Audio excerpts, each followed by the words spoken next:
Hello, friends. This is Dave Hurwitz, executive editor at ClassicsToday.com, here with Despicable Me, one of the latest hostile comments I got, because they're fun to talk about, actually. I enjoy getting them, and because I need to prove to these people who keep sending them how futile it is, since there's no such thing as bad publicity for anybody, including the people you are allegedly defending. In this case, some of the controversy arose because of my recent obituary on Roger Norrington. People think it's in bad taste to speak ill of the dead. I don't. It depends who the dead is, actually. I mean, if the dead is a performer, then death is a wonderful opportunity to evaluate their career and performance. And if it's positive, it's positive. If it's negative, it's negative. That's the way the cookies crumble, folks. They really do. I mean, when we're dealing with classical music, when most people are dead, the composers are dead, most of the great performers are dead. They're all dead. And we talk about them passionately. People love them. People hate them. And how long do they have to be dead before it's okay to talk about them in that way? Honestly, do you give them 10 minutes in the cold, cold ground? Do you give them a week, a year, a month? I mean, it's all such just foolishness. People who complain about fair and I think accurate and honest evaluations of people's work, which are less than flattering, have no legitimate position. But this particular comment, see, this guy wrote to me twice, and I ignored the first one. I mean, I did. I just ignored it. But then he wrote again because Norrington's popped up in a couple other conductor lists that we've done recently. He thinks my whole life is triangulated around trashing Roger Norrington. Nothing could be further from the truth. As you all know, we've done almost 5,000 reviews, and how many talk about Roger Norrington? A tiny handful at most. But he was not an important figure in my musical life or in the musical life of Western civilization, frankly. But that's, another issue. So this person's name was Andrew Vincenti. Thank you, Andrew Vincenti. I appreciate his willingness to put his name on the line. I think that that's a very, very brave thing to do, and an honest thing to do, and an honorable thing to do. So let's get to the comment. He's one of those people who writes with a totally black background with blue font. So in order to see what he even wrote, you have to do a thingy to try and make the thing stand out. But here it is. It says OT.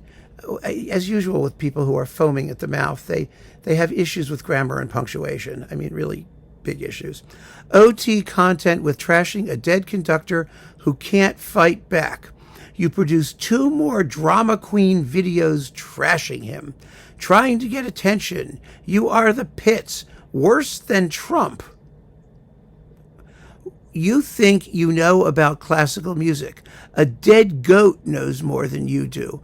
Want to be drama queen. Stick to that. You might succeed. Well, oh my. Isn't that just,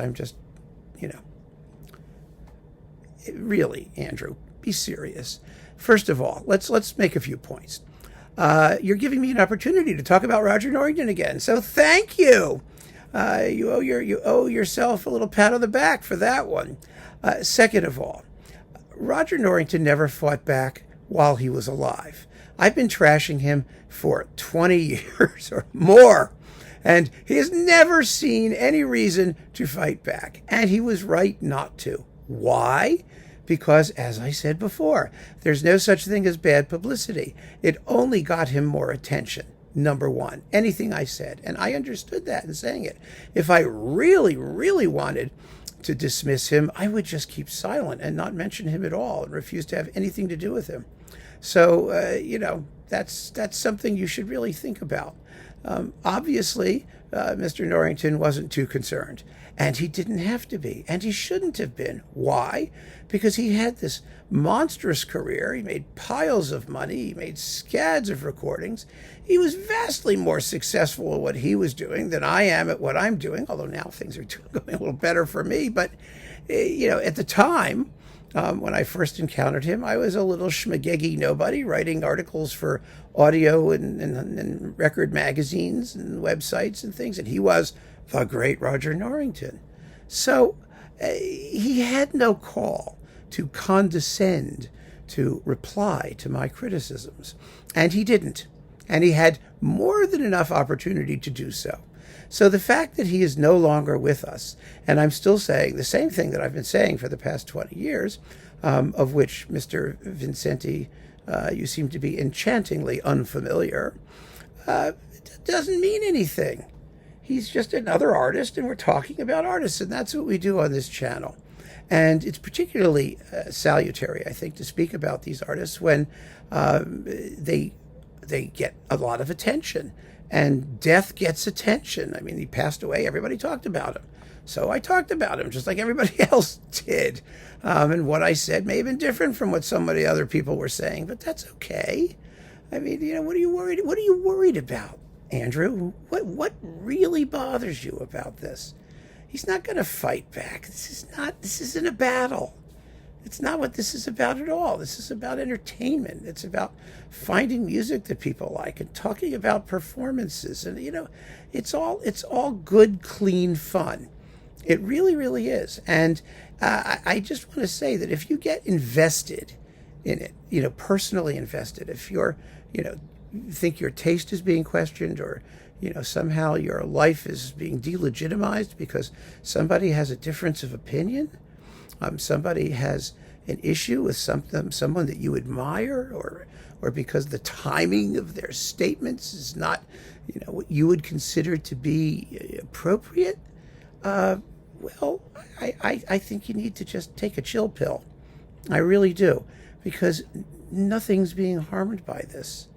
We're having a very interesting and stimulating discussion about the career of someone who was one of the major conductors of his time. And some people liked him. And if you look at the notes to my obituary, you'll find that a heck of a lot of people didn't. And that's okay. That's life. That's what happens in the entertainment biz. So enjoy it, Andrew. Just relax. Have a good time. Participate happily. You don't have to call people names or anything. I didn't call Norrington a name. I didn't say that he was evil. I just said he was fraudulent, which he was, and he knew it. So, well, it's not as if there's a question.